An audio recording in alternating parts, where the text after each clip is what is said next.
కోసం పోటీలో వేగంగా ముందుకు సాగుతోంది హైదరాబాద్ ఓల్డ్ సిటీ.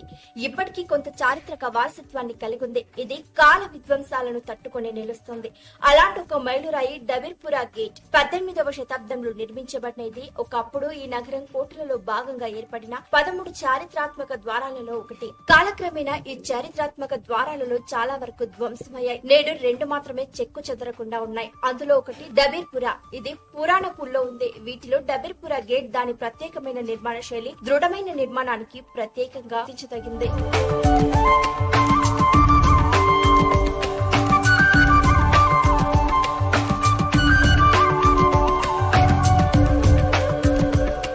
ప్రత్యేకమైన నిర్మాణ సామాగ్రితో తయారు చేయబడిన బలమైన నిర్మాణం ఈ ద్వారం. అత్యంత అద్భుతమైన లక్షణం దాని నిర్మాణ సామాగ్రి. చారిత్రకారుడు జహీద్ సర్కార్ ప్రకారం సాంప్రదాయ సున్నం, రాతి ప్రత్యేక మిశ్రమాన్ని దాని నిర్మాణంలో ఉపయోగించారు. గుడ్డులోని తెల్ల సొన, బెల్లం, నల్ల పప్పులను కలపడం ద్వారా మోర్టార్ తయారు చేయబడింది. శాస్త్రీయంగా గుడ్డులోని తెల్ల సొన, బెల్లంను సున్నంతో కలపడం వల్ల సహజమైన బైండింగ్ ఏజెంట్ ఏర్పడుతుంది. ఈ మిశ్రమం నిర్మాణానికి అదనపు బలం, నీటి నిరోధకతను అందిస్తుంది. అందుకే ఈ ద్వారం అనేక శతాబ్దాల తర్వాత కూడా బలంగా స్థిరంగా ఉంది. 1980 నాటి వినాశనకరమైన వరద సమయంలో డబీర్పురా గేట్ బలాన్ని అత్యంత పరీక్షకు గురిచేసింది. ఈ వరదను హైదరాబాద్ చరిత్రలో తుగియానీ-ఏ సెప్టెంబర్ అని పిలుస్తారు. ఆ సమయంలో మూసీ నదిలో వచ్చిన భారీ ఉప్పెన నగరంలోని చారిత్రాత్మక గోడలు 11 ద్వారాలను పూర్తిగా తుడిచిపెట్టేసింది. వరదలకు తట్టుకొని నిలబడింది ఈ బ్రిడ్జ్.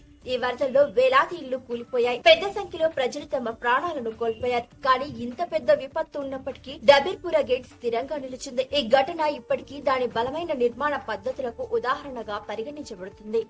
నేడు డబీర్పురా గేట్ కేవలం ఒక ద్వారం మాత్రమే కాదు, నగరం చారిత్రాత్మక నిర్మాణానికి సజీవ సాక్ష్యం. ఆక్రమణ, కాలుష్యం కారణంగా దాని బాహ్య సౌందర్యం కాలక్రమేణా కొంతమేరకు ప్రభావితమైనప్పటికీ దాని పునాది దాదాపు 300 సంవత్సరాల క్రితం ఉన్నంతగా బలంగా ఉంది. ఇటీవల సంవత్సరాలలో పురావస్తు శాఖ, మున్సిపల్ కార్పొరేషన్ ఈ చారిత్రాత్మక స్మారక చిహ్నాన్ని ఆక్రమణల నుండి విడిపించడానికి, దాన్ని సంరక్షించడానికి చొరవలను ప్రారంభించాయి. భవిష్యత్తు తరాలు ఈ అద్భుతమైన ఇంజనీరింగ్, చారిత్రక వారసత్వాన్ని నిశితంగా పరిశీలించి అర్థం చేసుకోగలరని నిర్ధారించడం ఈ ప్రయత్నాల లక్ష్యం.